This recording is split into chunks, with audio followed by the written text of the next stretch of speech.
Bueno, la clase de hoy, como ven en el título, tiene que ver con la industria antes de la industrialización. Ahora vamos a ir bien a qué nos referimos, ¿no? Con esta idea de que antes de que se industrialicen, ¿no? Los principales regiones de Europa, ya hubo un proceso, una industria previa a este gran momento de industrialización que siempre vinculamos con la revolución industrial.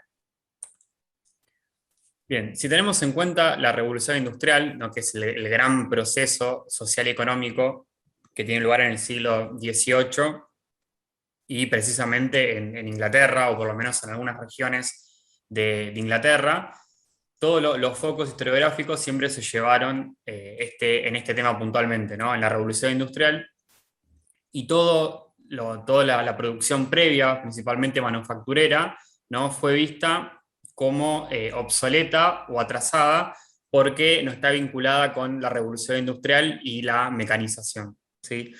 Como todas y todos saben, en este momento de la carrera, la revolución industrial lo que está asignada es por la posibilidad de aplicar, ¿no? Las máquinas a la producción textil principalmente, y así lograr una producción en masa que no había sido posible lograr en toda la historia de la humanidad. ¿Sí? En este cambio que se suele llamar take-off, por ejemplo, si consideramos a Hobsbawm, que son aproximadamente unos 20, 40 años, ¿no? Se produce, take-off es despegue justamente, se produce este camino casi limitado hacia la producción de bienes y por lo tanto también el crecimiento demográfico sin límites, ¿no? Si bien hay procesos en los cuales baja en algún lugar del mundo la población a nivel agregado, a nivel global, esta nunca ha dejado de crecer desde que empezó la revolución industrial.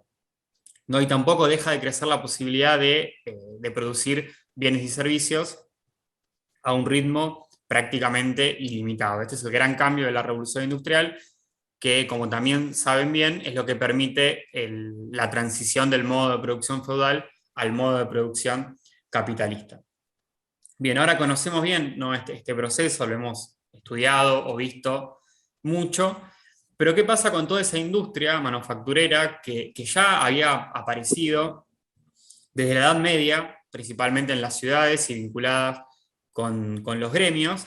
¿Y qué pasa con aquellas manufacturas que se hacían al campo, ¿no? Que también empieza a surgir en la Edad Media y empiezan a aparecer centros manufactureros que están vinculados o surgen de manera colateral con la producción agrícola. Bueno, entonces hay una serie de autores, entre ellos Kriete, que es el que tienen para hoy, que es clave, que empieza a plantearse con esto, ¿no? ¿Qué pasa con la industria antes de que aparezca la industria moderna? Con la industria moderna se entiende la industria que está mecanizada. Entonces llega a la conclusión de que antes de que se puedan aplicar las máquinas de la revolución industrial, tuvo que haber necesariamente una expansión previa de la producción manufacturera a un volumen considerable y un incremento de la mano de obra, ¿no? Un incremento de la mano de obra que permita ocupar a esa población en los nuevos empleos manufactureros y vinculados con las máquinas que lógicamente antes no existían. Entonces lo que terminan concluyendo o postulando estos autores es que la industria previa lo que permite es generar las condiciones para que después se pueda aplicar la máquina a la industria. ¿Sí? Esta sería la frase clave. O sea, además de la aparición de las máquinas, que sí es un aspecto clave, pero no es solamente que se descubrieron las máquinas para acelerar la producción y se aplicaron, no. Para que esa sería una visión demasiado determinista desde el punto de vista tecnológico. Para que se puedan aplicar esas máquinas, tuvo que haber una serie de cambios, principalmente económicos, previos. Y justamente esos cambios están dados por la idea de proto-industrialización. ¿Sí? Por una idea de que hay un momento, como saben, proto, ¿no? Indica esto de previo o en formación, que permite que tanto la producción como la organización de esa producción se transforme de tal manera que después sí sea posible, llegado el momento y dadas todas las condiciones que vienen adosadas a la revolución industrial, que obviamente no son nada más la mecanización, sino las relaciones sociales de producción vinculadas con el capitalismo, la expansión y la mundialización de los mercados, ¿sí?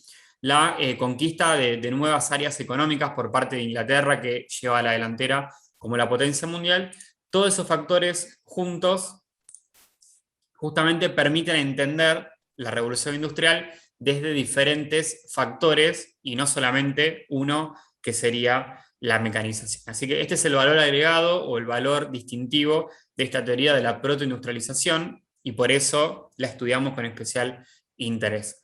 No es alternativa a la que vimos en la clase pasada, que tiene que ver con las raíces agrícolas, ¿sí? Es complementaria, no es que una excluye a la otra, sino que es otro cambio que se empieza a producir y que es paralelo a la aparición del capitalismo agrario, ¿sí? Además de esa mercantilización de los campos ingleses, también empieza a aparecer primero en Inglaterra, pero también en otras regiones de Europa, y vamos a ver que también en la península ibérica tiene un desarrollo considerable, aparece esta protoindustria, que hoy vamos a ver de qué se trata y qué diferencias tiene con toda la lógica de la producción industrial fabril que aparece con la revolución ya a finales del siglo XVIII. ¿Sí? Así que un poco de esto se trata la clase de hoy.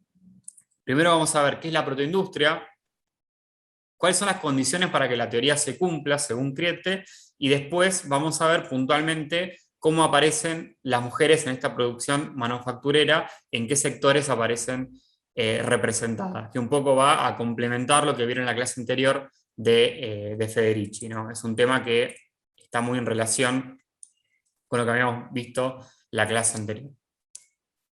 Sí, agregar acá esto que aparece en la filmina, ¿no? Que en realidad esta teoría toma la idea, ¿sí? O la teoría de los saltos cuantitativos y los saltos cualitativos de la teoría marxista. Lo que va a analizar Kriete es cuáles son esos saltos cuantitativos que se van dando en estos talleres domiciliarios, en esta industrialización antes de la revolución industrial, y que generan las condiciones para que en el siglo XVIII se diera ese salto cualitativo, ¿no? La suma de saltos cuantitativos van a ir dando un salto cualitativo finalmente, que es el que va a permitir cambiar de modo de producción. Exacto. Entonces ustedes cuando vayan juntando las diferentes teorías van a tener una visión de la transición más completa. ¿Sí? Como decíamos hoy, insistimos, no es que una teoría reemplaza a la otra en este caso, sino que son diferentes explicaciones que aparecen. Y no sé si recuerdan la clase anterior que vimos, que la teoría de Kriete y la protoindustria en general lo que hace es sintetizar o presentar un punto intermedio entre las dos teorías, que eran la de Brenner, ¿no? Que seguía la teoría de Dove y la teoría de Wallenstein, o circulacionista, que seguía la de Suisi, ¿no? Entonces, esta es una teoría intermedia. Permite explicar la transición no solamente desde la circulación, ni tampoco únicamente desde las transformaciones de las relaciones sociales productivas, sino que las conecta. No conecta las dos explicaciones y trata de hacernos entender cómo puede ser que en el campo ya empiece a aparecer una producción manufacturera que rompe con la típica relación entre señores y campesinos que era dominante en el modo de producción feudal.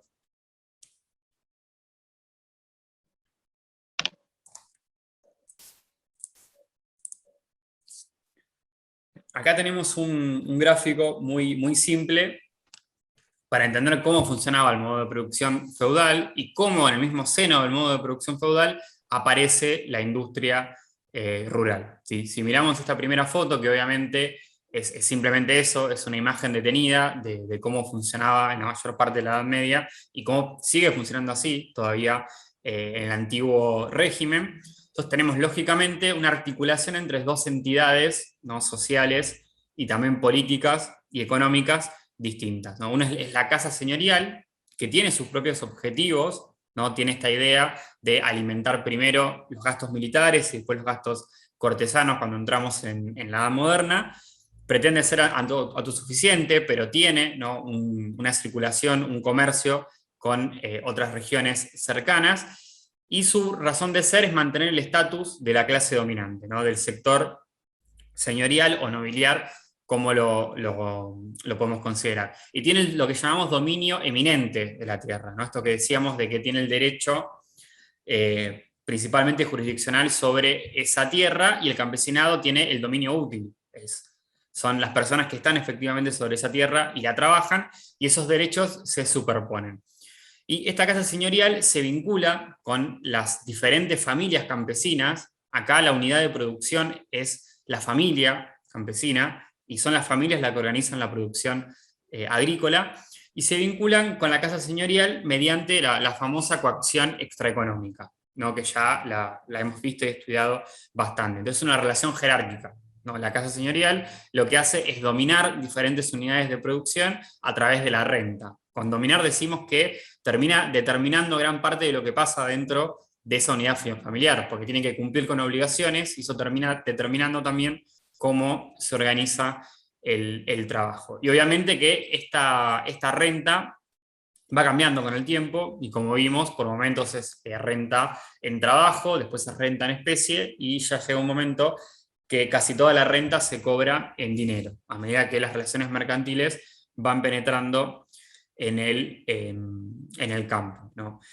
Y entonces el motor de esas unidades de producción domésticas campesinas es el consumo, ¿sí? La idea de producir está vinculada con una agricultura de subsistencia, la mayor cantidad del tiempo para mantener a la familia, y cuando sobra algo de tiempo, cuando no se puede dedicar ese tiempo a la agricultura, hay una producción de manufacturas, ¿no? Y así empieza esta producción manufacturera que aparece en el campo en un principio. Entonces esos bienes los pueden comercializar y cambiarlos por otros bienes que van, obviamente, a alimentar a la familia o a pagar la renta, depende del caso. Y en el mejor de los casos pueden acumular cierto excedente mínimo, y ahí vimos que empiezan a aparecer campesinos más ricos y otros que están en posición más desventajosa. Esto también tiene que ver con, recuerden ustedes, a partir del siglo XIII, eh, esta obligación del pago de la tributación en dinero que empieza a aparecer. Entonces el campesinado de alguna manera tiene que conseguir, ¿sí?, esa moneda para poder pagar esa renta feudal. O sea, todavía seguimos hablando de una renta feudal, pero empieza a aparecer esta idea de el intercambio para la obtención de dinero, de moneda, ¿no?, que permita el pago de esta renta. Entonces, esto que viene diciendo bien Gonzalo, en tiempos en que no hay siembra y no hay cosecha, lo que va a hacer la familia campesina es producir manufacturas, ¿sí?, venderlas en las ferias, y de esa manera conseguir el dinero necesario para poder pagar esa parte de la renta que se está pidiendo en dinero, ¿sí? También hacían esto con la producción de sus propios mansos. Muchas veces la parte de la producción del manso también iba dirigido a las ferias para poder conseguir ese dinero cuando ya no se pedía la tributación en especie, por ejemplo, ¿sí? Entonces, digo, el cliente va mostrando bien en el texto cómo se pasa de esta idea de mercancía, dinero mercancía, es decir, tengo una mercancía, la intercambio con dinero para luego conseguir otra mercancía o para pagar la renta, a un momento ya en el siglo XVIII, siglo XIX y XX para el caso de la monarquía hispánica, donde deja de ser mercancía, dinero, mercancía, y pasa a ser dinero, mercancía, dinero. Es decir, obtengo dinero para generar más mercancía para revenderlo y obtener más dinero, ¿sí? Ahí cambia, digamos, la ecuación, que la ecuación anterior, mercancía, dinero, mercancía, es la ecuación feudal todavía, y la ecuación capitalista sería dinero, mercancía, dinero. Dinero aumentado en realidad, ¿sí?, que sería la ganancia que va a obtener el capitalista. Exacto. O sea, en un principio, y eso es lo que termina generando los límites también del modo de producción feudal, es que tanto la casa señorial como la familia campesina, supuestamente, esto en teoría, están dedicadas al consumo, ¿sí?, al valor de uso, ¿no? Esto que está planteando Marcela, que está vinculado con el valor de cambio. Cuando empieza a aparecer el valor de cambio como el determinante, ¿no?, ahí cuando empezamos a entrar a una transición capitalista, que es todo este enfoque de la protoindustria. Entonces tenemos, volviendo a lo que estábamos explicando, ¿no?, esa familia campesina se dedica a dos actividades principales, ¿no?, la agricultura y, en el momento estacional, la producción de manufacturas, ¿sí? Bien, ¿qué pasa o que empieza a aparecer sobre todo en la Baja Edad Media y se profundiza en la Edad Moderna. Bueno, empiezan a aparecer los comerciantes, que un poco venimos presentando ya hace varias clases, que tienen cierta riqueza urbana, ¿no? Entonces, esa riqueza, si la usan en la ciudad, está atada a las reglas de los gremios, ¿no? Que los gremios son rígidos, tienen normas estrictas en cuanto a los volúmenes de producción, los precios, las remuneraciones, el sistema de aprendices y maestros, etc. Entonces, esa fortuna dineraria, estos comerciantes, en vez de invertirla en la manufactura urbana, lo que pueden hacer también es invertirla en la manufactura rural. ¿Por qué? Porque es más ventajoso. Obviamente que el campesinado demanda una menor remuneración y es más flexible, ¿no? Puede empezar a incorporar cada vez más familias y hacer que le vendan esa producción en tiempo estacional, ¿no? Entonces, esa producción la empiezan a colocar, ¿no? a recogerla de las familias, a comprársela y venderlas con un sobreprecio en mercados distantes. Entonces, bueno, ahí lo que prima es lo que decía Marcela. Empieza a aparecer el valor de cambio como el motor de esta actividad económica y empiezan a operar en lo que el marxismo llama la esfera de la circulación, ¿no? Ya no en la esfera meramente productiva. Ahí preguntan si son los Verlag o los Verlaguers. Bueno, todavía no. Ahora vamos a ver que el Verlag System es una etapa puntual de toda esta cadena. Pero sí, ahora vamos a llegar a eso, cuándo se convierten en Verlag y cuándo son otro tipo de figura. Entonces podemos ver que en este esquema empiezan a aparecer dos tipos de motores o de lógicas que se complementan, ¿no? Las familias campesinas que siguen con el consumo como motor, con el valor de uso, pero a esta lógica se le superpone una que está medida por el valor de cambio, ¿no? Por el beneficio económico como motor, ¿no? Y hay sectores vinculados con el comercio que empiezan a tener cierta importancia y a participar de esa manufactura rural.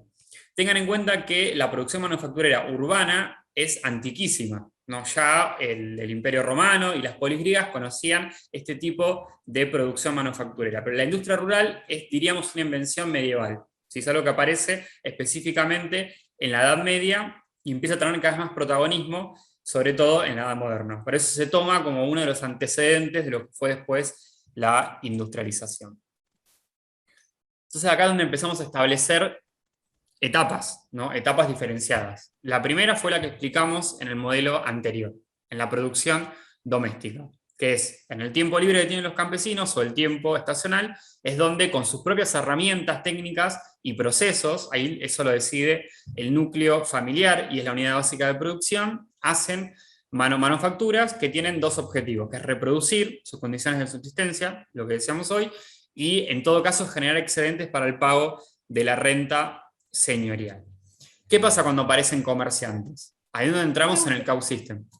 Un segundo, Gonzalo. Sí, en este primer momento, en el de la producción doméstica, tengan en cuenta que el campesino, ¿sí? No está separado de los medios de producción, ¿sí? Él tiene los medios de producción, también controla el tiempo de producción de los productos, ¿sí? Esto es una producción a destajo, o sea, a medida que le van encargando para producción manufacturera, la va haciendo. Entonces no hay, digamos, una necesidad de producir determinada cantidad de productos y llevarlos al mercado, ¿sí? Porque no es que ya tienen un encargo de mucha cantidad de productos, ¿sí? O que tienen que llevar mucha cantidad de productos y tratar de vender todo, sino que producen, como bien decía Gonzalo anteriormente, de forma complementaria a esta actividad agrícola que hacen, ¿sí? Y tienen todo el manejo de la mano de obra, tienen todo el manejo de los tiempos, tienen todo el manejo de los medios de producción, ¿sí? De las herramientas, de las técnicas, de los procesos productivos y organizativos.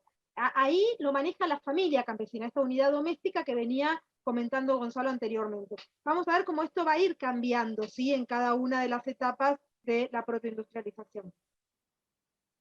Sí, digamos que acá todavía no, digamos, si bien están vinculados a... Uy, perdón que me están dando una llamada. Si bien están vinculados a esta red de comerciantes, digamos que se acercan, le dejan sus productos, digamos, todavía no están bajo una dependencia absoluta.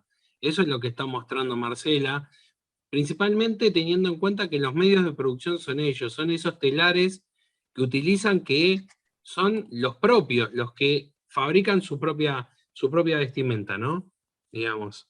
Por lo tanto, acá, digamos, todavía no están bajo la dependencia absoluta, digamos. Los medios de vida siguen extrayéndolos de su tradicional producción agraria.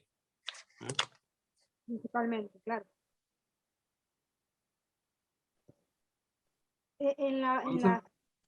Digo, en la segunda etapa, que es el cow system, ¿sí? Ahí ya empiezan a aparecer estos comerciantes que decía Gonzalo recién, empiezan a aparecer estos comerciantes que lo que van a hacer es encargar determinada cantidad de productos a la familia campesina y los van a llevar al mercado para venderlos. O sea, vieron que decíamos en la etapa anterior, en la de la producción doméstica, la misma familia campesina era la que se encargaba de todo el proceso productivo, de toda la organización de la producción, y eran ellos también quienes llevaban, ¿sí?, los productos a las ferias más cercanas. Lo que empieza a aparecer ahora son comerciantes que encargan los productos porque tienen la posibilidad de llevar esa mercancía a un lugar más lejano, ¿sí? Porque tienen medios que con los que la familia campesina no cuenta. Entonces, empiezan a conseguir mercados distantes y empiezan a concentrar en sus manos la producción de esta industria doméstica, ¿sí? Entonces, de esta manera, ahora el campesinado sigue manteniendo los medios de producción, sigue manteniendo la organización del trabajo de los medios de la producción, pero lo que no tiene ya es la organización del tiempo de producción. ¿Por qué no tiene la organización del tiempo de producción? Porque ahora quien va a determinar el tiempo de producción es la cantidad de bienes, de productos que le encargue este comerciante, ¿sí? Entonces, bueno, ahora va a empezar a aparecer esta producción para el consumo, pero también esta producción para el comercio ya más alejado, ¿no? El comercio inmediato de la feria. Claro. Y acá lo que empieza a determinar, como bien dice Marcela, también empieza a surgir esta cuestión de ese consumo, esa demanda, que hace que el comerciante, a medida que incremente esa demanda, va a tratar de ir avanzando y cubriendo esa demanda. Por lo tanto, acá ven, es el proceso de cómo muy lentamente empiezan a caer bajo esa, cada vez más bajo una dependencia. ¿Por qué? Porque lo que dice Marcela, ya el tiempo es impuesto. En una semana paso y retiro tal producción. ¿Por qué? Porque hay una demanda, hay un mercado que lo está demandando. ¿Mm? Fíjense que de esta manera lo que, desde el punto de vista marxista, lo que se empieza a observar es cómo, ¿sí?, se va separando al campesino, o sea, la mano de obra del control del proceso productivo, ¿sí? Claro. Ahora, en este momento se lo separa de la organización del tiempo, ¿sí? No de la organización de la producción, pero sí de la organización del tiempo que necesita para producir, porque como dice Damián, se lo impone este comerciante que viene a pedir, a encargar el producto. Bien, y ahí pasamos a la tercera etapa, que ahí es la etapa que preguntaban recién del Verlager System, ¿sí? Del Verlager. El Verlager es el intermediario, ¿sí? Y acá el cambio está, la diferencia con ese comerciante anterior, con ese comerciante del Cow System, está en que el Verlager le va a suministrar las materias primas al campesino para la realización del producto, ¿sí? Y además le va a suministrar las herramientas y las máquinas que van a empezar a necesitar. O sea, ¿quién tiene la posibilidad de poder invertir en la producción? Y bueno, aquel que llevó los productos, esos comerciantes que llevaron los productos al mercado, a los mercados más lejanos, que lograron una cierta acumulación y que ahora esa ganancia que tuvieron la pueden invertir en la producción. Entonces, fíjense cómo ahora en esta tercera etapa ya se desprende al campesino de los medios de producción, porque el campesino, si bien en este periodo todavía sigue realizando la actividad manufacturera como una actividad complementaria,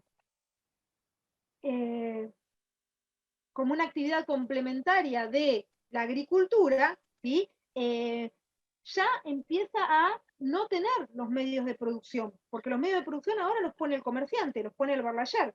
tampoco es ya el dueño de esas materias primas que utilizaba para la producción, porque ahora las materias primas son propiedad, y ahora ya podemos empezar a hablar de propiedad de estos comerciantes, ¿sí? Que van suministrando. Y entonces, ahora ya va a ser este comerciante quien imponga el tiempo y quien también imponga la maquinaria y quien también imponga las materias primas que se van a utilizar en la elaboración del producto, ¿sí? Del producto manufacturado. Y acá también, Van a, perdón, sí, no, no, no, no, dale, dale, dale. Dale, pueden dale. hacer estos Berlayer, ¿no? Bueno, en principio estos comerciantes que decíamos, pero también el Berlayer puede ser un campesino enriquecido, ¿sí? De estos campesinos que veíamos que vendían su fuerza de trabajo a cambio de un salario y que pueden empezar a acumular y que, ¿se acuerdan que decíamos en los idiomas, ¿no? En el caso inglés. Bueno, ellos pueden ser intermediarios también y pueden ser estas personas que inviertan en la producción manufacturera. Y también pueden ser los señores feudales. Kriepke dice en un momento que en realidad quien más fácil la tenía era el señor feudal, porque el señor feudal tenía los talleres en su propio señorío y tenía la mano de obra campesina en su propio señorío. Entonces, lo que van a hacer muchos señores feudales, ¿sí? Sobre todo en el caso inglés, lo que van a hacer es, claro, ahí dice Sebastián que asoció el Berlayer con el campesino enriquecido, sí, puede ser un campesino enriquecido que toma, digamos, ese lugar de Berlayer, de intermediario, ¿no? El señor feudal decía, al tener en su señorío los talleres, la mano de obra, poder extraer de las tierras la materia prima para la producción de los productos manufacturados, bueno, lo que va a hacer es darle a ese campesinado en los tiempos libres todavía, en los tiempos libres, en los tiempos que no son de siembra y de cosecha, los elementos necesarios para poder producir, ¿sí? Y para poder conseguir ese dinero que después él mismo le va a pedir en forma de renta. Sí, acá en la etapa del Verlager hay una cuestión que sí es interesante. También ver que esa inversión que hace el Verlager es porque en algún punto también el mercado empieza a ser cada vez más específico. Digamos, ese mercado que se fue ampliando, que esa demanda que tenía, se fue como estableciendo una demanda a lo que voy es que ese mercado fue cambiando también. ¿Por qué? Porque empiezan a surgir competencias, entonces necesita tener un producto mucho más elaborado, mucho más acabado. Entonces ya esos telares que tenían estos campesinos, que eran más bien rudimentarios, ya no cumplen con esa necesidad, y ese mercado al surgir competencia, también genera de que tenga que generar una inversión. Por eso el tema de suministrarle no solamente la materia prima, sino también maquinarias o máquinas o telares nuevos, con la intención de perfeccionar también ese producto que van a comerciar. Digo, entonces acá también vamos a ir viendo que no solamente se cambia la condición de ese campesino que está en el campo, sino que también ese comerciante empieza a tener un proceso de transformación. ¿Por qué? Porque la situación del mercado se va cambiando también, paralelamente, ¿no? Digo, hay que Damián, tener en cuenta eso, sí. acá dice que en un punto los comerciantes se transforman en comerciantes empresarios y después en el Berlayer dice, o no sé cómo se pronuncia, perdón, dice que los productores inmediatos ya no manufacturaban mercancías para venderlas como propias, sino ya como fuerza de trabajo a cambio de un salario. Porque Claro, porque ya el tener la maquinaria que es de otro, el problema es que te quitaron el medio de producción. Claro. claro, Entonces ya... al tener la materia prima que es de otro, ¿sí? Al tener o sea que quien va a vender el producto a los mercados no es el propio productor que es el campesino, lo que está haciendo el campesino es vendiendo ya su fuerza de trabajo, porque Claro. ya no es el salario, pero es un pago por el producto, es a destajo todavía, ¿sí? Claro. Pero es el pago por la fuerza de trabajo. Acá preguntaban Paola y Facundo sí, el Berlayer es considerado como el primer momento del modo capitalista de producción. En realidad, cuando podemos hablar ya del modo de producción capitalista es cuando el campesino o el productor, digamos, está totalmente separado de los medios de producción, ¿sí? Totalmente separado.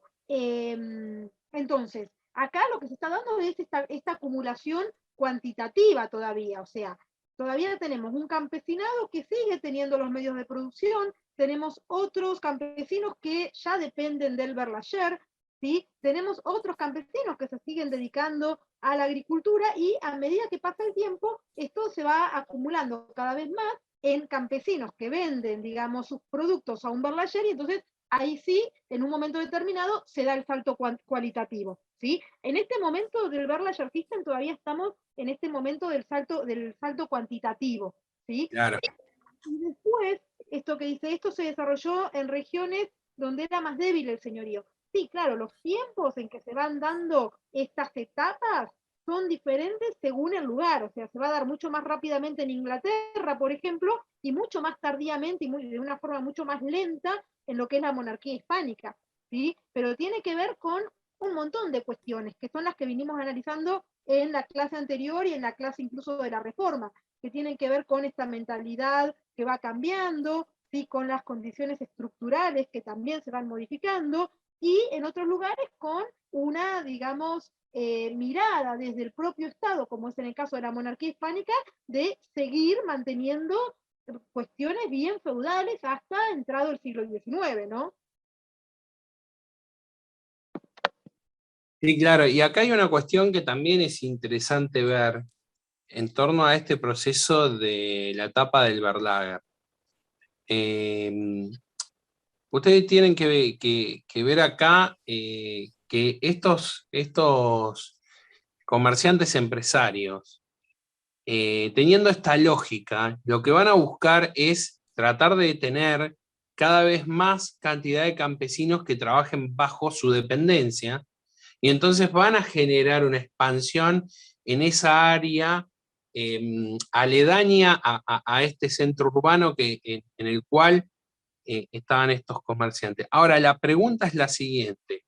Uno puede incorporar 1, 2, 3, 4 campesinos, 5 familias, 6, 7, hasta que uno coopta a todos los que tiene en ese campo circundante a la ciudad. Ahora la pregunta es, este sistema tiene un límite, porque eso se estira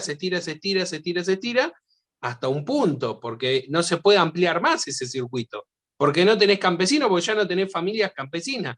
Entonces la pregunta es, ese sistema productivo tiene un techo, ¿se entiende? Entonces, ¿qué es lo que sucede? Que ese sistema productivo tiene un techo, pero el problema es que el mercado no, porque nosotros lo que estuvimos viendo es que desde la primera fase hasta la tercera, ese mercado, ese consumo, se viene ampliando drásticamente y a su vez se viene perfeccionando esa producción. Entonces, vamos a ver que si vos tenés un techo en ese sistema de producción, va a llegar un momento en donde el mercado, si crece tanto, va a quedar desabastecido. Entonces, ¿tu inversión va a ser fructífera? Verdaderamente no. Entonces es ahí cuando se ve la necesidad de pasar a una nueva etapa. ¿Mm? Ese es el... sí. Sí.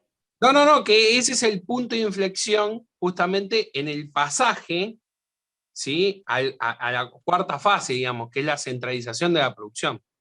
¿Mm? Ahí lo que va a pasar es que, como bien dice Damián, a ver, va a haber un momento en que la mano de obra trabajando en el campo y trabajando en la manufactura, digamos, no va a dar abasto para la cantidad de productos que se empiezan a demandar, ¿no? Entonces lo que va a pasar es que va a haber una competencia entre estos Verlayer, estos comerciantes. Y bueno, y van a haber algunos Verlayer que van a lograr, digamos, cooptar a cierta cantidad de mano de obra y centralizar la producción en un lugar determinado, que van a ser las factorías, ¿sí? Las primeras factorías. Y en el caso inglés, esto viene acompañado de los cercamientos, ¿sí? porque esta necesidad de expulsar mano de obra del campo para que vayan a las ciudades, para que vayan a los lugares donde están estas factorías y concentrar ahí la mano de obra, digo, también, ¿sí?, va a formar parte de este proceso. Claro. Gonza, ¿querés? Sí, y acá, un solo comentario, y acá ya se termina de concretar lo que nosotros veníamos hablando, digamos. Si la dependencia del campesino se encontraba en la etapa anterior, porque ya hay un salario de por medio, acá ya definitivamente como decía Marcela, con estas leyes de cercamiento, lo que termina de hacer es quitarle todo medio de subsistencia, los expulsa, digamos, los traslada, digamos, le quitan esas tierras y bueno, no le queda otra alternativa que dirigirse a esas factorías, como dijo Marcela, y bueno, y vender su fuerza de trabajo. No le queda otra. Recuerden que nosotros cuando hablamos de los enclosures, dijimos que en realidad lo que sucede es que se grava con un impuesto la tierra que habita ese campesino. El problema es que va a haber mucha cantidad de campesinado que no va a poder pagar ese impuesto que se le exige, ¿sí? Entonces, en ese caso va a ser que van a ser expulsados a las ciudades y a trabajar en estas factorías y a vender directamente su fuerza de trabajo. Ahí sí, este es el momento de la completa separación, digamos, la cuarta etapa es el momento de la completa separación, ¿sí?, del trabajador con respecto a los medios de subsistencia y a los medios de producción. Entonces, en esa separación, ahí sí, ya podemos empezar a hablar que se instala el modo de producción capitalista, ¿sí? Ahí es donde se da el salto cualitativo hacia el capitalismo, ¿sí? Cuando se termina de separar del todo, ¿sí?, a la masa trabajadora de los medios de producción. Tengan en cuenta que esta fase 4 del modelo de Kriepte son siempre factorías que no están mecanizadas todavía, ¿no? Son factorías que es como una evolución de esta industria rural. Fíjense que no es que revoluciona la producción, sino que se continúan apelando a habilidades manuales. Y todavía no aparece la máquina. Son factorías en las cuales, obviamente, porque el control es más fácil y la logística es más barata, ahí se acumula a campesinos para trabajar o jornaleros, pero fíjense que en la mayoría de los casos no es que se hacen todas las fases dentro de esa factoría, sino que se hace la fase final, la de acabar los productos y terminarlos, y el resto de la cadena sigue estando combinado con la fase del Verlag, ¿no? Esto llega hasta ahí. Lo importante de este sistema es que va preparando a la mano de obra para esta disciplina de tipo fabril y centralizada, y para el tipo de organización del trabajo que está vinculado con la revolución industrial. Gonza, acá en el texto, en la página 158, dice, quiero saber si esta es la parte donde es el quiebre para la fase 4, que acabas de explicar. Dice, finalmente, es importante considerar la relación existente entre el comerciante empresario y los trabajadores por una parte y las posibilidades de desarrollo de la productividad de trabajo por otra. La introducción de nuevas técnicas, de nuevos instrumentos de producción, así como de nuevas formas de organización. Podría significar que el capital tuviera que hacerse cargo de una parte o del total. Este es en el texto es la parte del quiebre que pasa a la fase 4. Acá es donde dice finalmente el comerciante empresario, al ver estas posibilidades de desarrollo. Y tendría que haber el contexto de la frase que justo estás leyendo. Yo entiendo que está describiendo el proceso. Claro, para mí eso es lo que explicaba Damián de los límites que tiene. Ahí va. Lo que vos estás leyendo, Carolina. Bueno, gracias, Marcela.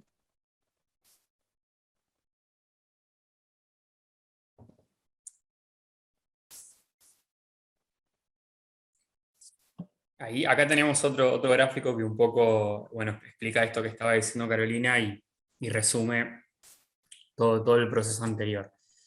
La clave de todo este cambio y lo que tiene de disruptivo es esto, es cómo va penetrando el capital mercantil en la esfera productiva.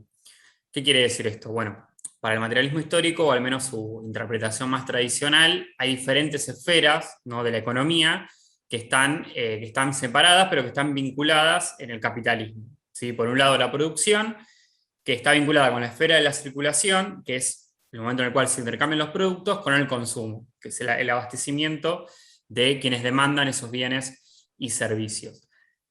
Todo este sistema del Verlag System y de las evoluciones que va teniendo, lo que terminan de haciendo es que lentamente este capital mercantil vaya cada vez involucrándose más en la producción y determinando los tiempos del trabajo y cómo se organiza ese trabajo. O sea, en un momento tenemos la familia campesina, como vimos al principio, que está atada a las leyes de la manufacturación, ¿no? De la producción. O sea, los medios y las materias primas son propias y, como vimos, ese dinero se usa para la subsistencia y con fines de consumo. Cuando interviene el comerciante urbano, ahí cuando empiezan a primar las leyes del capital, como lo llama Kriete. ¿Por qué? Porque ya es el Verlag, primero el Kauf y después el Verlag, el que lo que quiere es ganancia. Entonces, esa tasa de ganancia que busca, de siempre maximizarla, es lo que termina presionando sobre la familia campesina. Y el que termina decidiendo, ¿no?, cuándo se produce y cuánto, empieza a quedar cada vez más en manos de esta figura de este comerciante urbano. Y cuando avanzamos del Kauf al Verlag, este proceso se intensifica, porque ya cuando el que le provee tanto los materiales como las máquinas, aunque sean rudimentarias, digo, las herramientas, es el Verlag, ya ahí el que está decidiendo casi todo es el comerciante, y ya no el campesino, que lo que pone es meramente la mano de obra, y tiene que cumplir con los plazos que les va fijando el Verlag, ¿no? Este es todo el proceso como visto en un gráfico. Y termina siendo... Sí, perdón, Marcelo. Sí. No, simplemente quería cerrar con esto de que termina siendo las necesidades del mercado, del consumo, lo que termina haciendo que el comerciante decida expandir o disminuir la producción. Y en base a esa esfera, que es la del consumo, va determinando la esfera de la circulación y a su vez determinando la esfera de la producción. Es todo como una secuencia que presenta Kriete. No, esto, ¿no? Que fíjense, repetir algo que ya dije, pero que acá está, digamos, más, se puede palpar más. Fíjense que cuando habla de las leyes de la manufacturación y de la producción, dice, con el dinero obtenido se compran bienes de subsistencia familiar.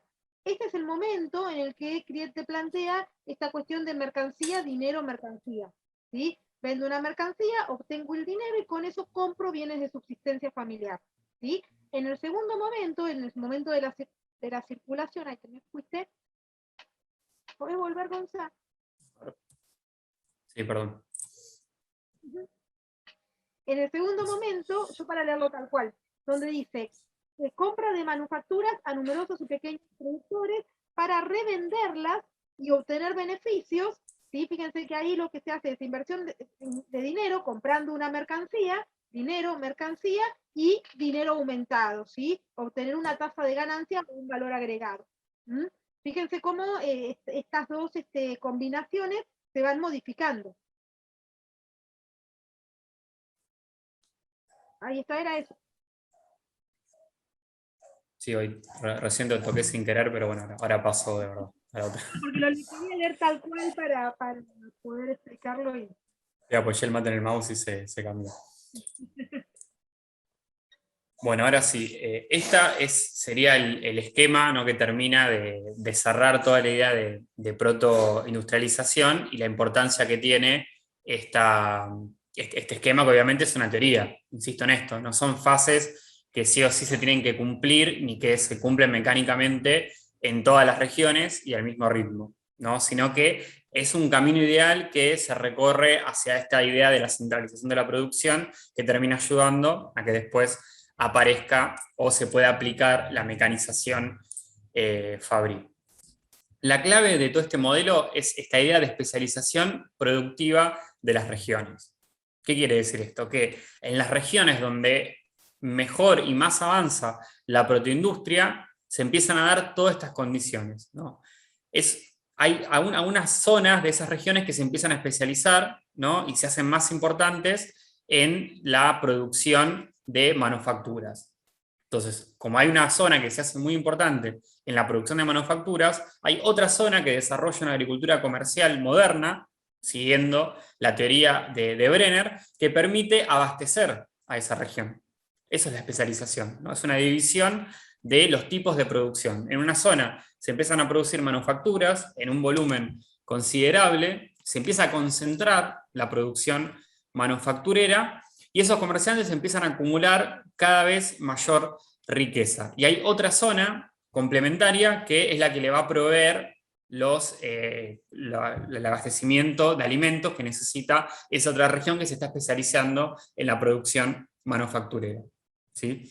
Obviamente las familias campesinas que se dedican a la producción manufacturera lo complementan con una agricultura de subsistencia, pero esa agricultura de subsistencia no alcanza para abastecer todo el alimento que se necesita. Y ahí es donde entra esa otra zona que se va a dedicar a una agricultura con un aumento importante de la productividad, ¿no? Con altos rendimientos de cereales. Y todo este sistema se coordina desde un núcleo mercantil urbano, porque ahí es donde están estos comerciantes que, como dijimos antes, explicó Marcela, con esa penetración del capital en la esfera de la producción, empiezan a determinar las condiciones productivas.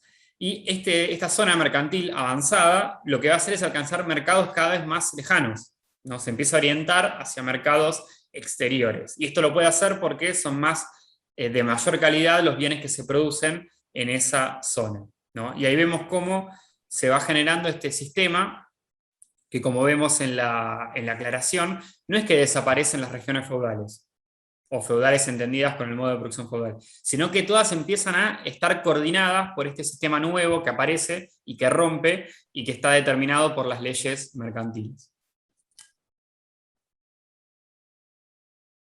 Sí, también tener en cuenta esto que veníamos diciendo en clases anteriores, ¿no? Que cuando decíamos, por ejemplo, que por ahí es un señor feudal el que puede tomar, digamos, el papel de Berlayer, lo puede hacer porque en realidad es una familia, ¿sí? Noble, que está vinculada con banqueros, que está vinculada con comerciantes de otras regiones.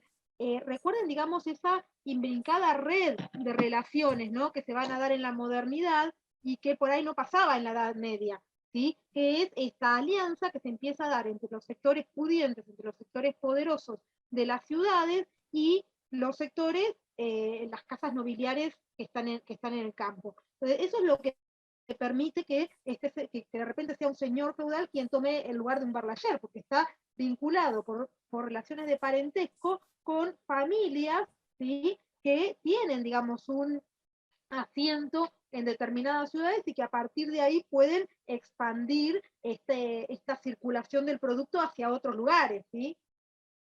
Porque si no, no se entiende que cómo un señor feudal puede de repente ocupar el cargo de Berlayer.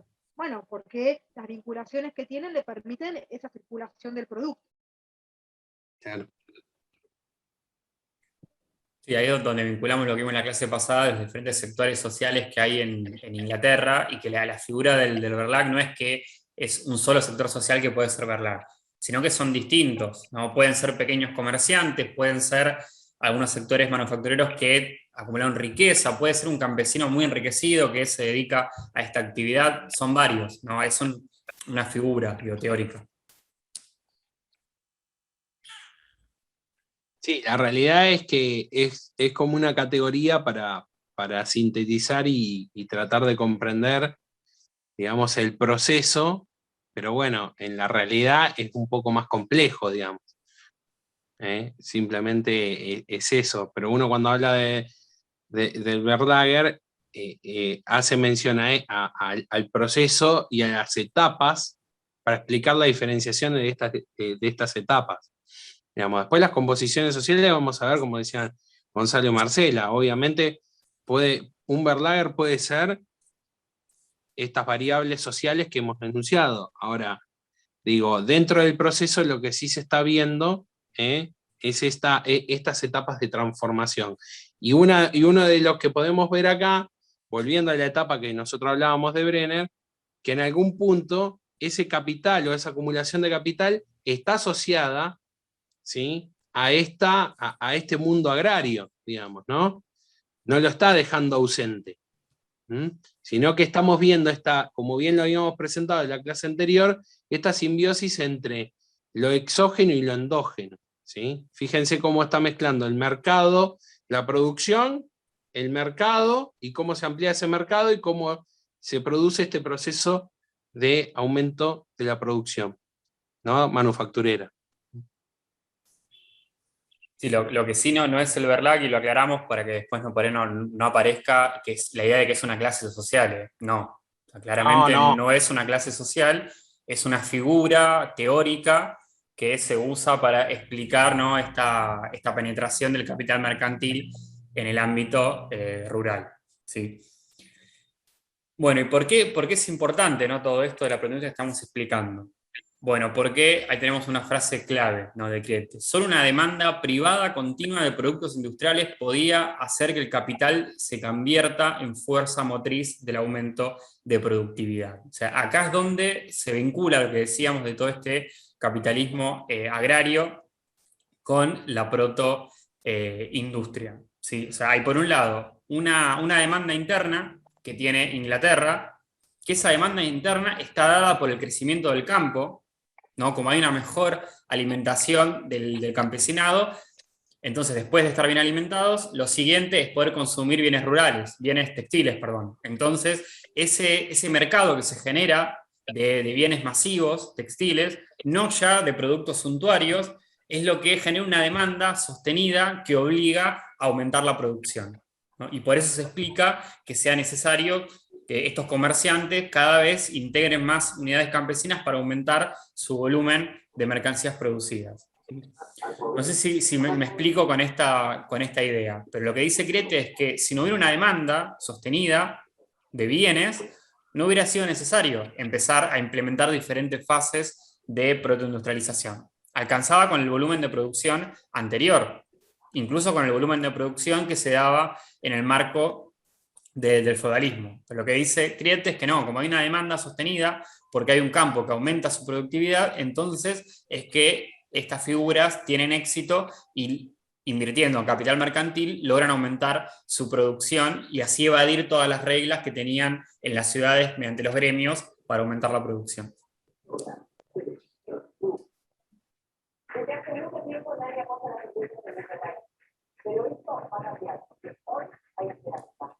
Esto por un lado, esto en cuanto a la demanda interna. Y después, además de esta demanda interna, lo que tiene Inglaterra puntualmente es una importante demanda externa. ¿Sí? ¿Por qué? Porque esta supremacía política y militar de Inglaterra, tanto marítima como en las diferentes colonias, fue sostenida a pesar de las guerras y de las convulsiones políticas. Recuerden lo que decíamos, que la monarquía inglesa inundaba los mercados coloniales de España, y no solamente en América, sino incluso adentro de la propia España, ¿no? La producción manufacturera que se consumía en España estaba hecha o terminada básicamente en Inglaterra, ¿no? Entre otras cosas por esta competitividad de los productos industriales ingleses. Pero estoy escuchando como un micrófono, no sé de quién es, pero... Sí, está ahí un micrófono abierto. Creo que lo cerraron recién, Galván me parece que era. Yo quise silenciarla, pero no estoy como anfitriona, así que no. Porque cuando entré con la compu desaparecí de silenciarlo.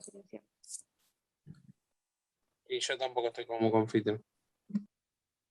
Ya está igual, no lo silencio. Listo. Entonces decíamos que esta demanda interna, combinada con la demanda externa que tiene puntualmente la monarquía inglesa, es lo que genera estos incentivos permanentes para ampliar la producción. Y es lo que genera motivaciones para implementar progresos técnicos y organizativos, ¿no? Para empezar a cambiar cómo se hacían las cosas, cómo se producía, e ir avanzando en las diferentes fases de la protoindustria. Y esto es para Crete lo que distingue a Inglaterra de la monarquía hispánica o de Francia.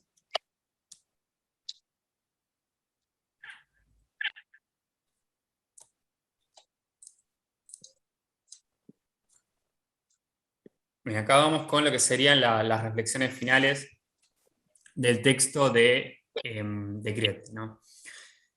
La primera idea es que, aunque la protoindustria estuvo basada en el crecimiento extensivo de la mano de obra, lo que decía hoy Damián, de la posibilidad de incorporar cada vez más familias campesinas a la producción, que tenía un límite, también trae cambios intensivos de la productividad. ¿Por qué? Porque introduce innovaciones técnicas, cambia la organización del trabajo, y permite centralizar lentamente los procesos productivos. Entonces, esto genera unos cambios cualitativos que son fundamentales para después la revolución industrial. Pero ojo, que estos cambios siempre son modestos y no se comparan con los cambios que trae la revolución industrial, con las famosas máquinas que aparecen en esta revolución. Incluso la protoindustria convive con el sistema fabril de la revolución industrial. No es que desaparece, sino que algunas regiones lo siguen haciendo a la vieja usanza, digamos, con los métodos típicos de la protoindustria.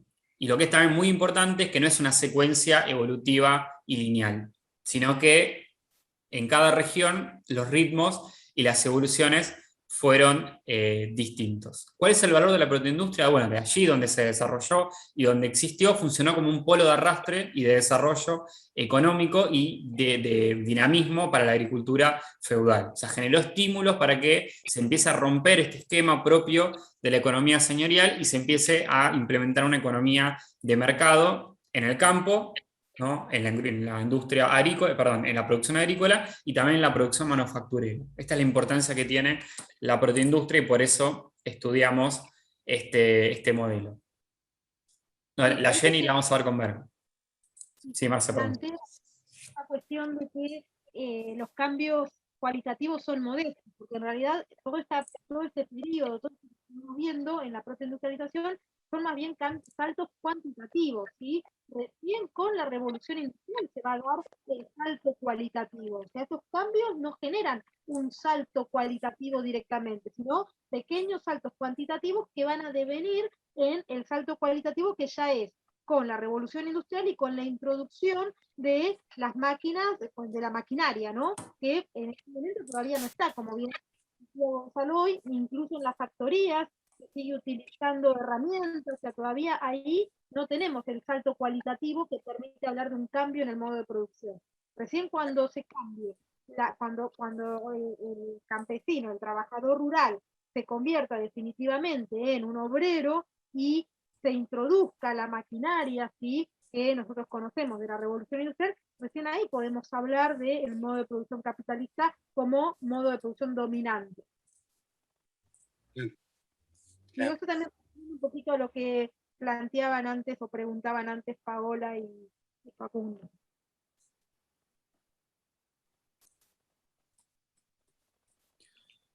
Ahí están preguntando por la hiladora Jenny, pero ahí la vamos a ver con Ver. Claro.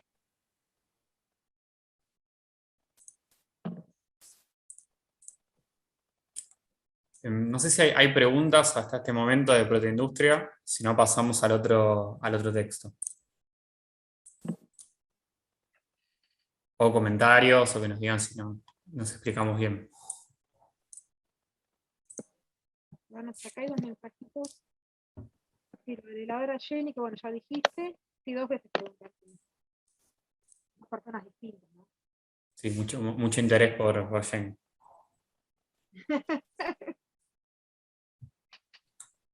Bueno, entonces vayamos a eso si no le generamos más suspenso. Bueno, como les decía anteriormente, el segundo texto es para ver puntualmente, dentro de toda esta idea de industria rural, bueno, cómo aparece la mano de obra femenina, así que las mujeres estuvieron presentes o no en esta etapa. Y obviamente que Federici nos adelanta de que sí, de que estuvieron presentes y cuando son excluidas de la esfera de la producción es después de la revolución industrial, y muy lentamente. Así que vamos a ver algunas consideraciones de Ver y de qué es lo que trata el texto.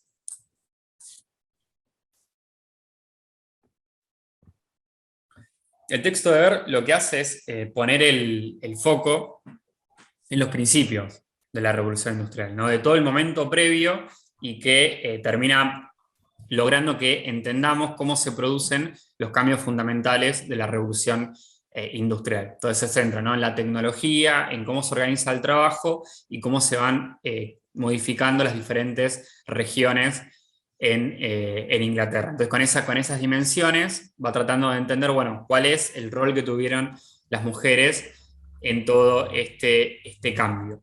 Y puntualmente estudia todas las prácticas vinculadas con este sistema del Putting-Out System, ¿no? Lo que veníamos explicando de todo este sistema en el cual hay diferentes comerciantes o figuras que intervienen en las familias campesinas y les demandan parte de la producción. Obviamente profundizando en todas las manufacturas domésticas y así también en las transformaciones que se dan después con el sistema fabril.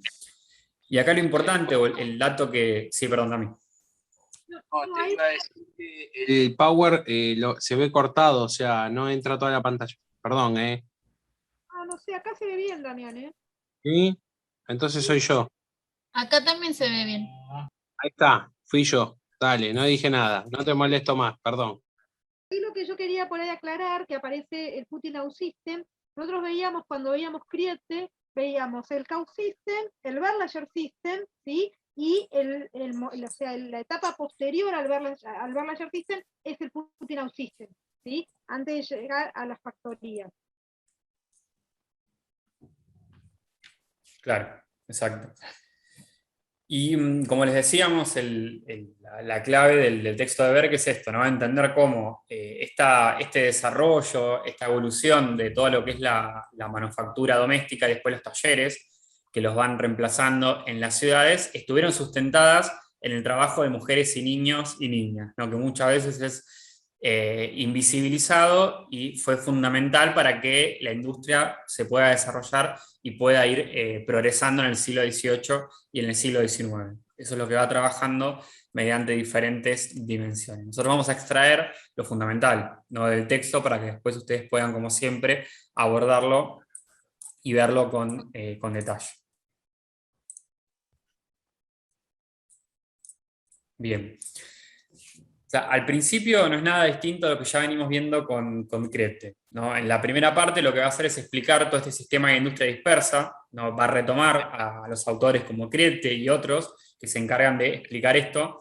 Industria dispersa es uno de los sinónimos de industria rural o de protoindustria, que significa lo mismo. Es esta idea de que hay un centro como mercantil que organiza la producción, pero que las unidades familiares están dispersas en el territorio, ¿no? Están como en diferentes lugares, y el que las articula es esta figura que termina, ¿no?, llevando y trayendo las manufacturas de una región hacia la otra. Es simplemente esa idea, que en el siglo XVIII obviamente es la dominante, ¿no? Hasta que aparece la Revolución Industrial, esta es la forma en la cual se hacen principalmente manufacturas en la Edad Moderna, ¿no? Incluso ganándole a lo que es la manufactura urbana, como decimos, determinada con los gremios. Y todo el sistema que sustenta esta producción es doméstico, es lo que venimos diciendo, es la casa campesina, es la familia campesina la que termina, ¿no?, determinando la producción. Y esta autora lo que hace es estudiar esta transformación, de cómo vamos de ese sistema doméstico, con todas las reglas que lo incluyen, a una forma de organización propiamente industrial, ¿no?, con una dinámica, con una tecnología, con una forma organizativa propia de esta nueva entidad. Cómo se produce este cambio y cómo también se va modificando la familia como la unidad de producción en todo este proceso.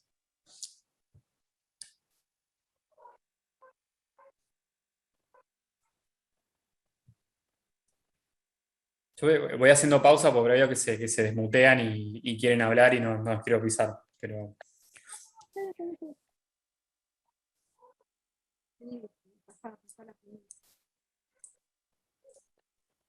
Sí, esto complementa la mirada de lo que veníamos planteando con Marcela anteriormente, ¿no? Ese análisis de ese sistema doméstico. Claro, y acá lo termina de resumir y complementarlo bien porque aclara, ¿no?, que el sistema doméstico es producto de esta superposición, yuxtaposición, de lo que son las unidades campesinas y el mundo mercantil. Lo que decíamos hoy de la penetración del capital mercantil que empieza a interceder en la producción agrícola. Y esta yuxtaposición se da por tres condiciones fundamentales, entre el siglo XVI y el siglo XVIII.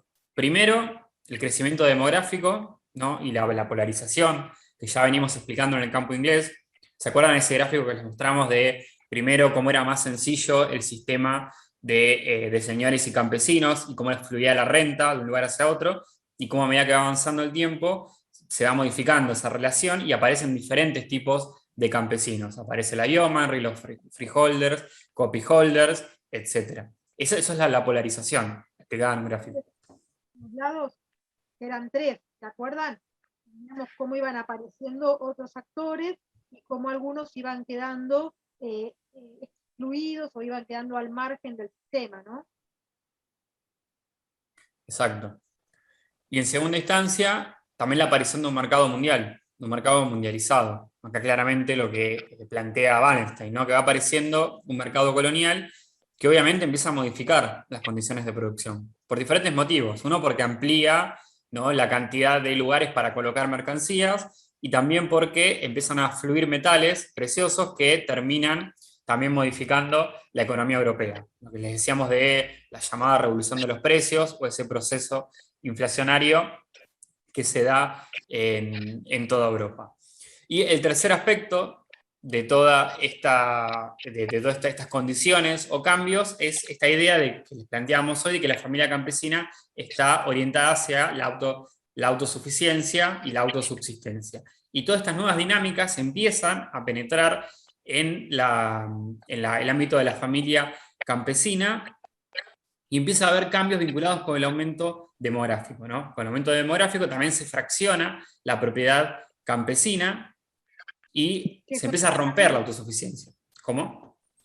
Son los acercamientos de este fraccionamiento de la propiedad. Claro. También con las diferentes, ¿no?, las herencias que se van dando cuando crece la familia, y que ya son cada vez más pequeñas las propiedades campesinas y no pueden autosubsistir. Entonces empiezan a demandar producción industrial para mantenerse, ¿no? Necesitaban producir bienes para cumplir con la renta o para cumplir con la autosubsistencia, lo que decíamos hoy. Y en esta lógica nueva también se empieza a cambiar dentro de la familia la división social del trabajo, ¿no?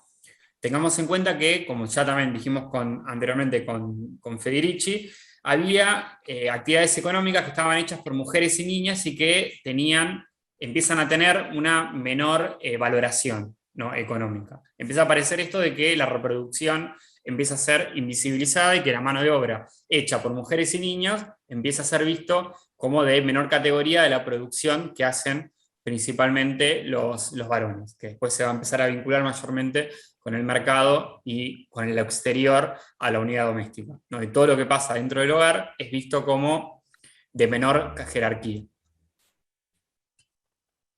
Sí, ejemplo de eso, bueno, en el texto este de Berg aparece todo lo que es la manufactura textil, ¿no?, que implica, o la manufactura del vidrio, que implicaba la utilización de mano de obra femenina y de niños por el tema de los dedos, ¿sí? El tema de tener los dedos más finitos, de poder trabajar más con los hilos, de poder trabajar más con el vidrio, y también el tema de las minas de carbón, ¿sí? Cuando empieza, ¿sí?, el tema de la máquina carbón, la utilización de los niños para extraer ese carbón, digamos. Y son trabajos que empiezan a ser como menospreciados, ¿no? Que son trabajos por los que se pagan menos, ¿sí? ¿Por qué? Porque el sector social que los realiza son justamente las mujeres y los niños. Sí, aparte, digamos, ustedes tienen que pensar que en las minas de carbón, digamos, la extracción, digamos, por parte de los niños, se da no solamente porque son los primeros que empiezan a generar, digamos, esos túneles porque son mucho más pequeños. Entonces ingresan, digamos, en determinados espacios que, digamos, tradicionalmente una persona más grande no entraría, no. Eso por un lado. Y por el otro, lo que dice Marcela, se empieza a pagar acá, se empieza a naturalizar esta cuestión de que tanto mujeres y niños, ¿sí?, su trabajo es menospreciado. Y de hecho, las mujeres, fíjense que van a seguir trabajando quizás más vinculado al rubro textil, pero hay cuestiones como, por ejemplo, que las máquinas de tejido, muchas veces cuando pasan, digamos, la fibra, se deshilacha y larga un polvillo.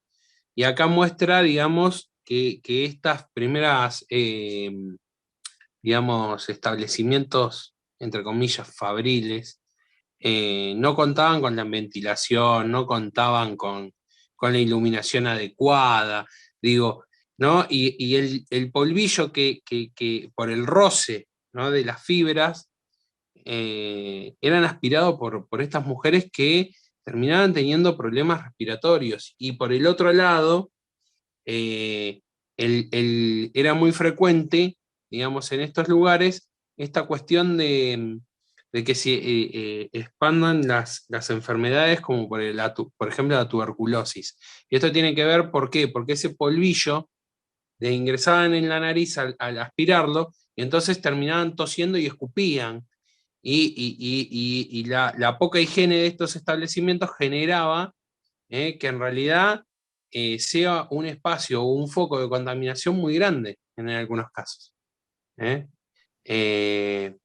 Así que bueno, estamos en un proceso, justamente en una etapa en donde esta cuestión del hacinamiento, de las malas condiciones de trabajo van a estar totalmente presentes. Digo, fíjense que tampoco esta cuestión de regularizar o mirar al niño como la sustitución de la fuerza de trabajo futuro, todavía no está muy presente eso. ¿Tá? Se va a dar eso mucho tiempo después, cuando el Estado empieza a regularizar, pero después. Ahora fíjense que no. A ver, sí, no está presente en cuanto a política de Estado, ¿no? Estado, claro, política de Estado. Sí, como políticas, vamos a ver. Digamos. Pero lo que sí está presente y Ver lo plantea es esta cuestión de que cuando le va al trabajo, a la fábrica con los hijos, lo que hace en realidad también es enseñar a esos hijos el trabajo que no van a hacer. O sea, cuando vos tenés un chico de 6 años, de 5 años, al lado de la mamá, ayudando y trabajando en el mismo telar que la madre, y estamos hablando de una persona que a los 12 años ya tiene una especialización tremenda en una actividad para la cual va a tener que ser mano de obra. Entonces, si bien, como dice Damián, no hay desde el Estado una política que plantee o que mire hacia la reproducción de la mano de obra, en la práctica sí se está dando eso.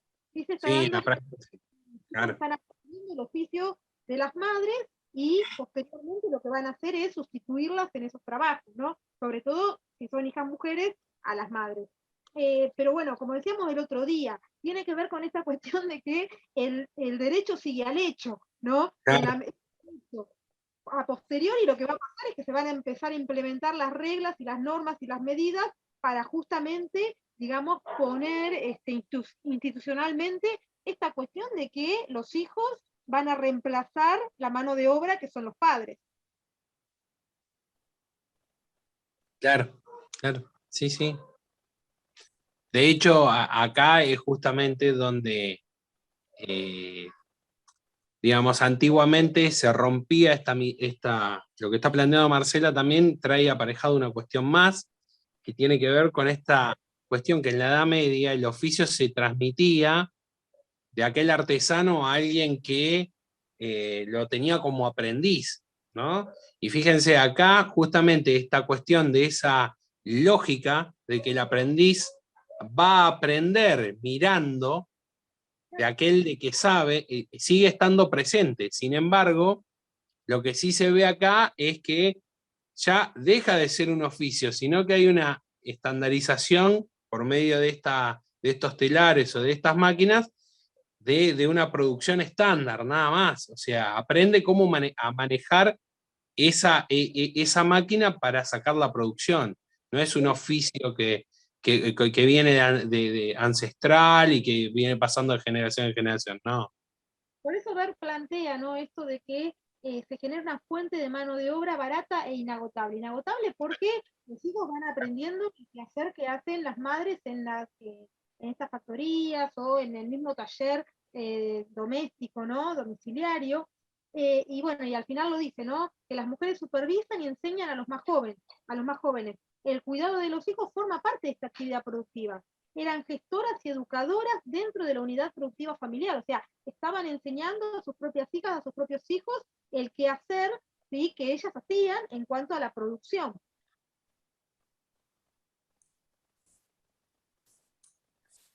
Sí. Gonzo, ¿querés contar o querés agregar algo?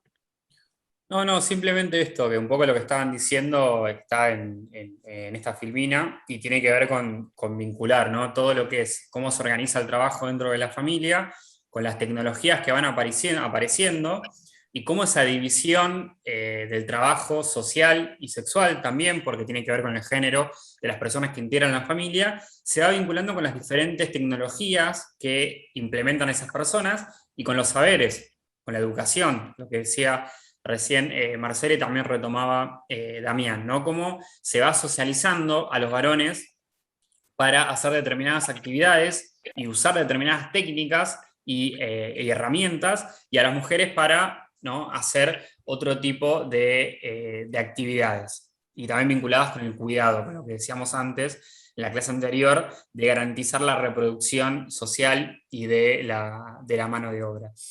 Y ahí vemos cómo en el seno de la familia los hombres monopolizan mayormente el trabajo agrícola y son las mujeres las que mayormente son empleadas en el trabajo manufacturero. Entonces todo el sistema de protoindustria prospera gracias a esto, no gracias a la mano de obra masculina, va a decir Berg, sino gracias a la mano de obra de las mujeres y los niños, que es más barato. Y también explica este interés de los comerciantes de utilizar esta mano de obra. Sí, Dami, perdón, te interrumpí. No, que te estaba sintiendo, que justamente ahí, cuando lo que planteaba Marcela, ¿no? En la protoindustria, esta cuestión de los telares, históricamente las mujeres van a tener ese telar y venía en esa tradición de sentar al lado a los niños de la familia y que aprendieran, que miraran. Entonces ahí se transmitía toda esta cuestión del tejido. Sí, es así. Ahí está lo de la hiladora Jenny, para la gente que se... Sí, ahí está lo que decía también de la rueca. Claro.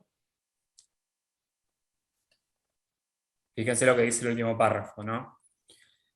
De que las mujeres eran relegadas al uso de técnicas de trabajo intensivas, con el uso de la rueca, que es más tradicional, lo que decía recién Damián, y también la aparición de la Jenny, y los varones trabajaban con la hiladora Mule, ¿no? Que ya era una hiladora más avanzada y que empieza a aparecer con toda la mecanización fabril.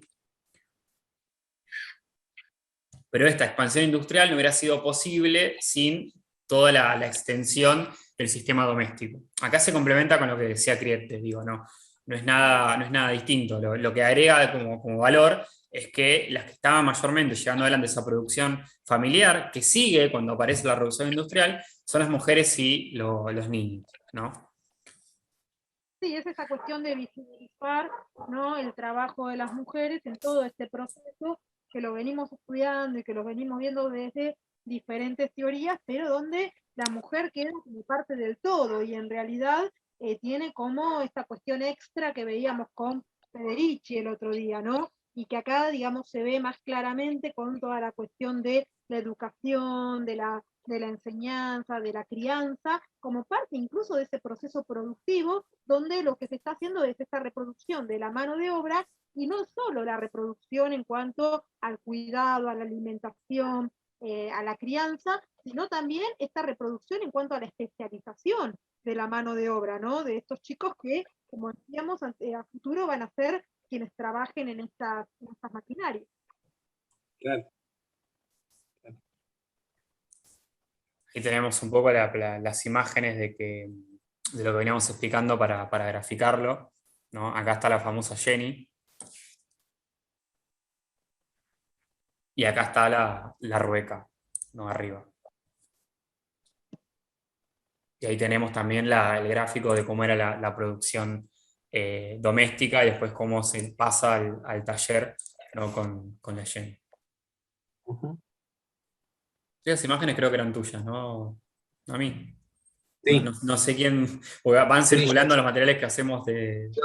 Sí. De Sarasúa también, ¿no? Sí, después está el de Sarasúa, De que Sarasúa, ahí... un poco esta cuestión misma que estamos viendo, pero aplicada a la monarquía hispánica, ¿sí? el tema de la industria del encaje, esta industria domiciliaria también, digo, como para que también empiecen a vincular un poco con esto que venimos viendo y no les quede como desfasado de dónde es ese texto. Tiene que ver este proceso de protoindustrialización en la península ibérica, ¿sí? En la monarquía hispánica particularmente. Y aparte ahí, con el texto de Sarasúa, ustedes pueden ver que en ese proceso de protoindustria, como dice Marcela, van a ver claramente esta cuestión de cómo se va cambiando el mercado, cómo el mercado también va condicionando la producción, porque los encajes van a ser consumidos primero por varones, después van a ser utilizados por mujeres y después se va a ir trasladando también a la producción de manufacturas suntuarias, digamos. Entonces, digo, esa necesidad de determinados productos va a ir variando según las necesidades y el consumo que establezca el mercado. Entonces, también ahí van viendo, digamos, este cambio que se va generando. ¿En qué sentido? En que muchas veces esa producción, ¿sí? Si se estandariza, tiene un valor, y si se, digamos, ¿no? Si sale un encaje, ustedes van a ver que si es artesanal tiene un valor, y si está desarrollado por maquinaria tiene otro. Entonces, el tema es que cuál de los dos tiene más impacto en ese consumo y en ese mercado. Y entonces ahí también condiciona esta cuestión de este proceso productivo, si va a ser lucrativo para aquel que invierte o no, ¿no? Es eso. Pero ahí se ve muy bien este proceso que nosotros veníamos planteando acá en torno de el pasaje de distintas fases. Y ustedes van a ver ahí que en un momento determinado queda en una de las fases y no sigue el proceso. Bueno, tiene que ver con esta lógica de la demanda del mercado y el grado de inversión, si es muy alto o no, y si verdaderamente es lucrativo el seguir invirtiendo. ¿Mm? Es eso.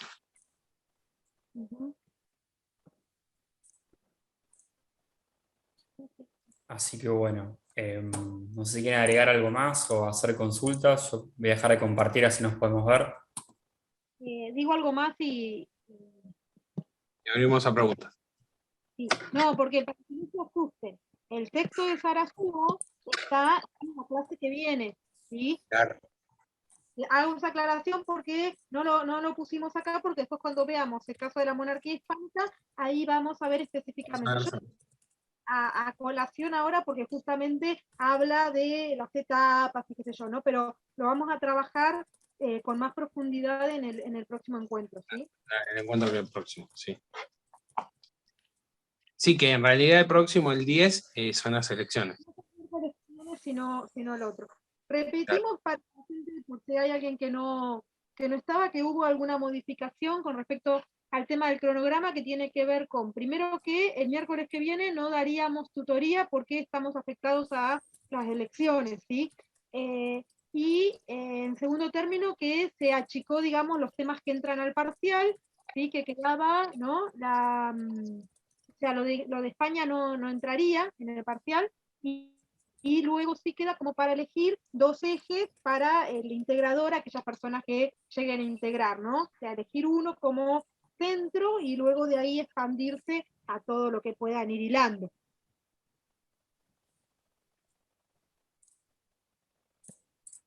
Igual esas modificaciones se mandaron ya, ¿no, Gonzalo? Sí, sí, sí. Sí, como decimos siempre, ustedes pueden ir armando el rompecabezas y como son temas transversales, ¿no?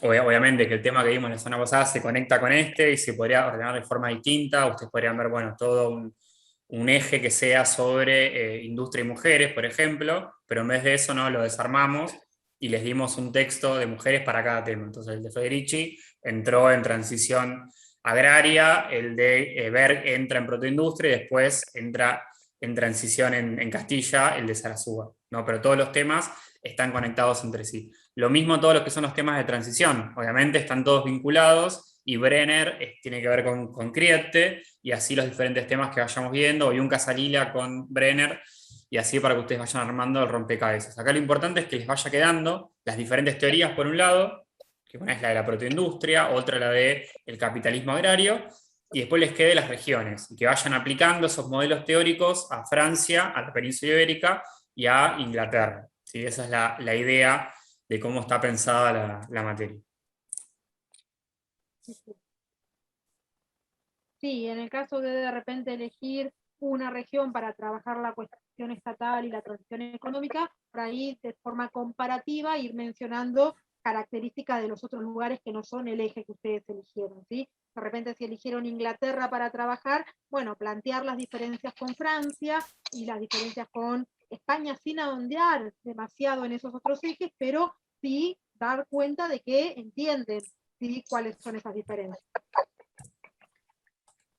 Ahí preguntan en el chat, ¿no?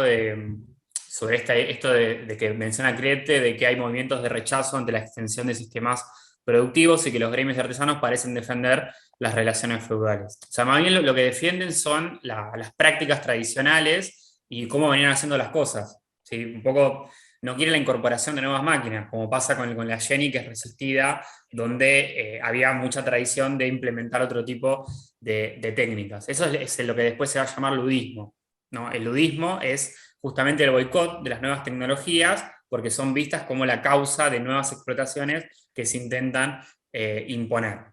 ¿Sí? No necesariamente se defiende la explotación de tipo feudal, sino que no se quieren estos cambios que están atentando contra la forma de vida de estas comunidades, ¿no? Esto también lo trabaja mucho Thompson cuando ve todas estas modificaciones de la cultura de los sectores trabajadores ante la revolución industrial. ¿No? ¿Cómo? El texto de Thompson, el que habla de la clase obrera inglesa. Claro. Sí, sí. Textos que, bueno, como siempre decimos, nos exceden, pero que son textos que son muy interesantes y que, bueno, son muy propios para trabajar, ¿no? Bueno, preguntas, dudas, consultas. Una consulta, Marcela, vos dijiste que el Purine System quedaba entre el Verlag System y el sistema de factorías. Si no es, a mí me parece que es como prácticamente igual que el Verlag System, digamos, si no es igual, ¿cuál sería la diferencia? Porque el Verlag System, o sea, vos podés poner de vuelta la formula de las etapas para que el Rocío lo vea bien. Sí.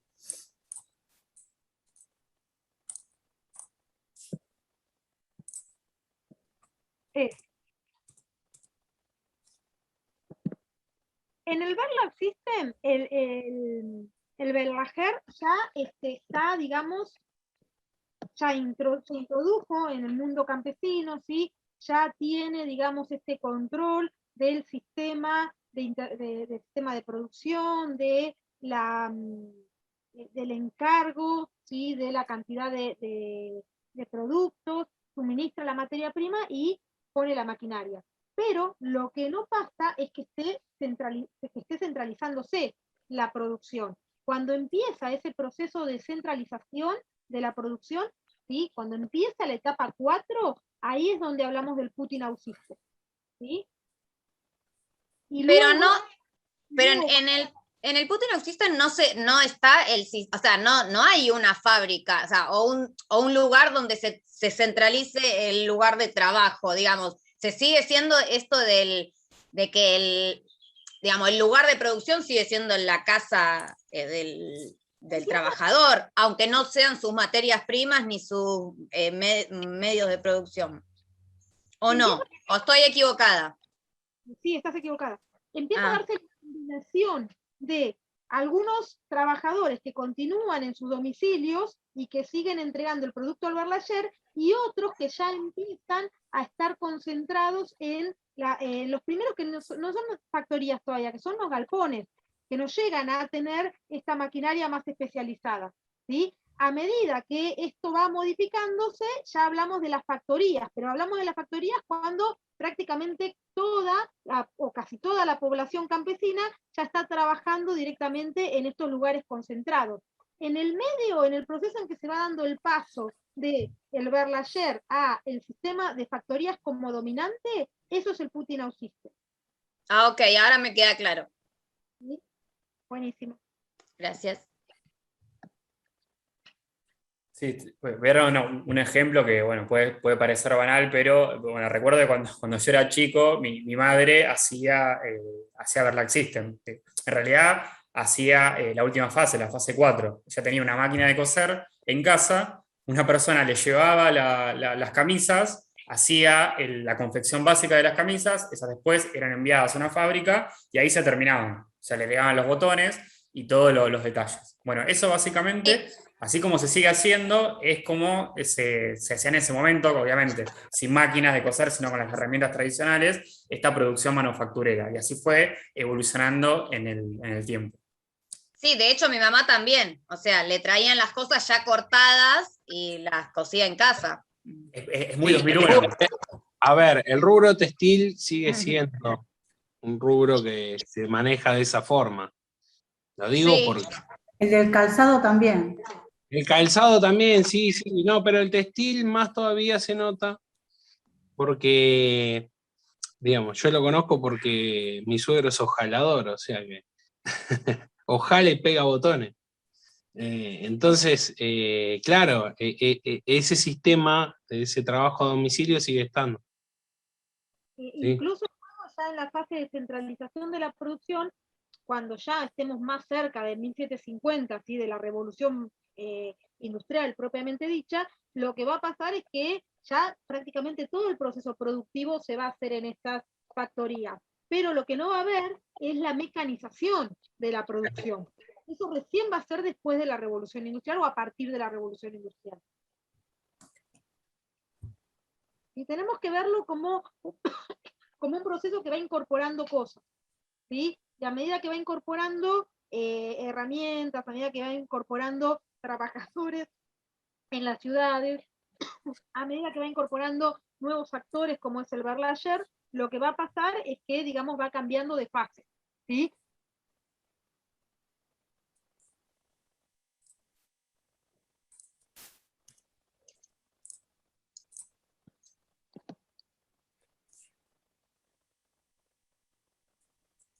¿Alguna pregunta?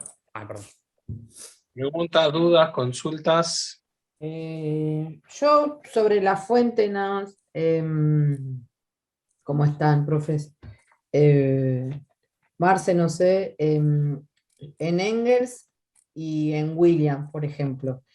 Ya cuando Engels escribe mucho más avanzado el proceso de industrialización que cuando describe la ciudad de Londres, William, por lo que se ven, aparte te la pinta como que la ciudad, mala expresión mía, te la describe, como no, como que el agua tan pura, los manantiales, todo. Y después cuando uno va a Engels, en realidad, nada, está como muy bien articulado en el cronograma las fuentes, porque si uno empieza, por la de Engels, ve el final, por alguna forma de decir. ¿Está bien?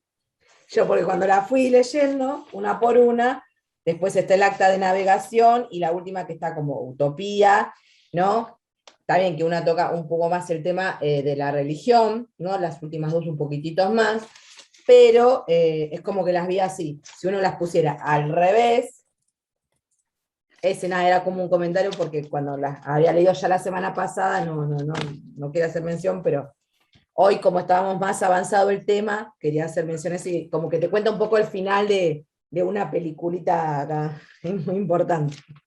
Eso. Y bueno, por ejemplo, esto que decís, Flavia, para trabajar este tema de repente en un integrador a partir de la consecución de estas fuentes, se puede hacer tranquilamente. A mí me pareció, cuando primero, bueno, empieza por la de Engels, ¿no? Que es la que tiene primero y es que uno más conocido y qué sé yo. Pero después dije, pará, cuando terminé de leer, dije, no, me está costando el cuento desde, me voy para... Y ahí, más allá de buscar más información, porque cuando vi el acta de navegación de Cromwell, ¿no? Que está en el momento Cromwell, Entonces digo, bueno, porque dice la dictadura, bueno, de calvinistas, entonces como que está la cuestión de de la reforma también que vos estabas nombrando y que también lo dice ¿no? Gonzalo, que entonces como que bueno, le hice un montón de apuntes al costadito porque me parecía importante cada cosita que va nombrando, porque uno puede ir integrando los textos en la fuente de acuerdo a cómo también fue el avance en la materia, ¿no? En particular, bueno, por ahí son más de Inglaterra, pero también hacen mención, entonces uno las puede ir integrando. Por eso hay fuentes para cada una de las unidades. Pero bueno, me pareció interesante. La cronología y a la inversa. ¿no? Para Francia ya están también, digamos, después. Sí, sí, sí. La monarquía hispánica. Sí, están todas, sí, sí. Yo porque justo la semana pasada, como ya habíamos empezado con el debate, y hoy estábamos particularmente hablando de esto, por eso hice mención y las traje, que las tenía ahí. Entonces digo, bueno, sí, me pareció interesante la cronología, pero si uno las ve a la inversa, puede ir